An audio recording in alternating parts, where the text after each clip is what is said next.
नमस्कार मित्रों, मैं हूं यशपाल सिंह। आप देख रहे हैं बीबी न्यूज। खबरों को देखने के लिए बने रहे मेरे साथ। ग्वालियर ब्रेकिंग। सीएम शिवराज सिंह ग्वालियर में 2 अहम बैठकों में शामिल हुए। सीएम ने 2 अप्रैल 2018 को हुई हिंसा के मामले में ली अहम बैठकें। सीएम ने 2 अलग अलग स्थानों पर आयोजित बैठकों में अनुसूचित जाति और सामान्य वर्ग के प्रतिनिधियों के साथ चर्चा की।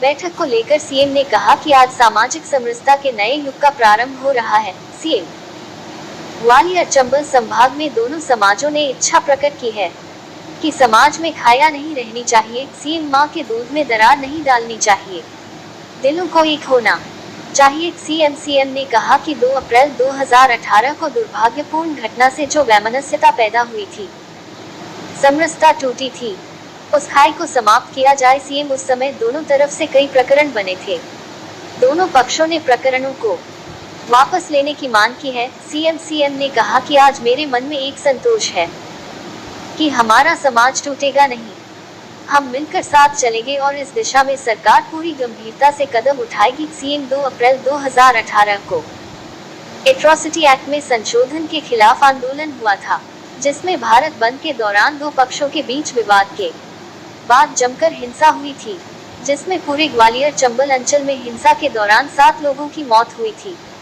2018 विधानसभा चुनाव में भाजपा को हुआ था बड़ा नुकसान, भाजपा सत्ता से हुई थी बेदखल।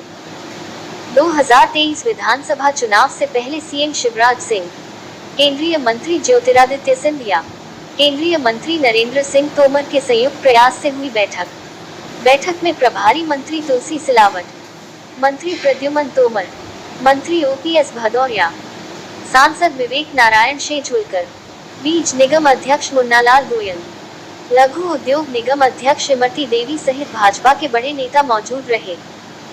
बाइट राजेंद्र भदौरिया, प्रतिनिधि सवर्ण समाज बाइट शिवराज सिंह चौहान। सीएम ग्वालियर से जिला ब्यूरो विनय त्रिवेदी के साथ कैमरामैन विक्की की रिपोर्ट। आदरणीय सिंधिया जी और सभी मेरे मंत्रिमंडल के सहयोगी सांसद जी, हम सब ने समाज के 2 प्रतिनिधिमंडल मिले, एक हमारे अनुसूचित जाति समाज से और एक हमारे सामान्य वर्ग से, और मुझे कहते हुए बहुत संतोष है आज सामाजिक समरसता के नए युग का प्रारंभ हो रहा है। ग्वालियर चंबल संभाग में दोनों ने ये इच्छा प्रकट की है कि समाज में खाइयाँ नहीं रहनी चाहिए, माँ के दूध में दरार नहीं डलनी चाहिए, दिलों को एक होना चाहिए। और इसलिए 2 अप्रैल की दुर्भाग्यपूर्ण घटना से जो वैमनस्यता पैदा हुई थी, सामाजिक समरसता टूटी थी, उसको समाप्त किया जाए।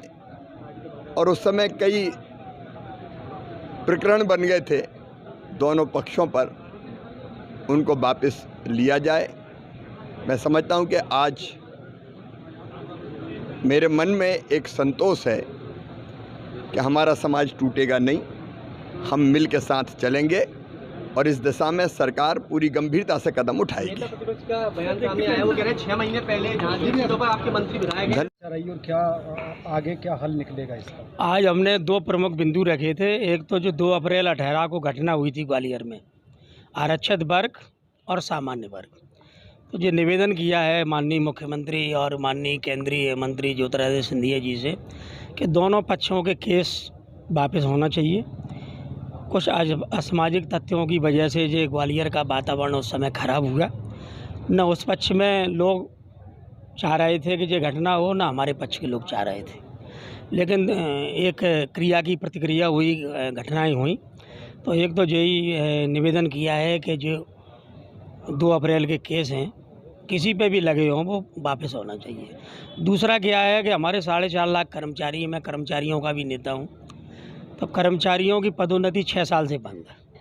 अभी आपने देखा होगा पिछले बार के आरक्षण का मुद्दा आया तो पूरी सरकार लग गई, 7 दिन में उन्होंने रिव्यू करा दिया सुप्रीम कोर्ट से। तो मेरा जो निवेदन था कि 4.5 साल 5 साल हो गए, 6वीं साल लग गई लगभग, सारे के सारे कर्मचारी अधिकारी सामान्य वर्ग, पिछड़ा वर्ग और आरक्षित वर्ग भी रिटायर हो रहा है बिना प्रमोशन के। तो पदोन्नति का रास्ता खुलना चाहिए। ये 2 मुद्दे आज हम लोगों ने रखे हैं। समरसता को लेकर जो आपने बिंदु रखा है, मामले वापस हो बने वापस, अच्छा तो क्या कैसी चर्चा रही, क्या कहा? अच्छी चर्चा हुई है और माने मुख्यमंत्री जी बोल के गए हैं कि कानूनी राय लेके हम गवर्नमेंट प्लीडर से जो अपने एडवोकेट जनरल हैं और उसमें कुछ रास्ता निकालेंगे। भाई आज अजाक्स के लोगों ने भी ज्ञापन दिया है, उन्हें आपको जानकारी में होगा। हमारी उनके साथ मीटिंग होकर चर्चा भी हो गई है, वो लोग भी तैयार है, हम लोग भी चाह रहे हैं। तो हम शहर के सभी लोग जो चाह रहे हैं कि पूरे प्रदेश में एक मैसेज भी अच्छा जाएगा और एक सामाजिक समरसता का वातावरण बनेगा। तो आपसे भी हम अपील कर रहे हैं भाई इस मुद्दे को आप हमारी मदद करें। Thank you sir.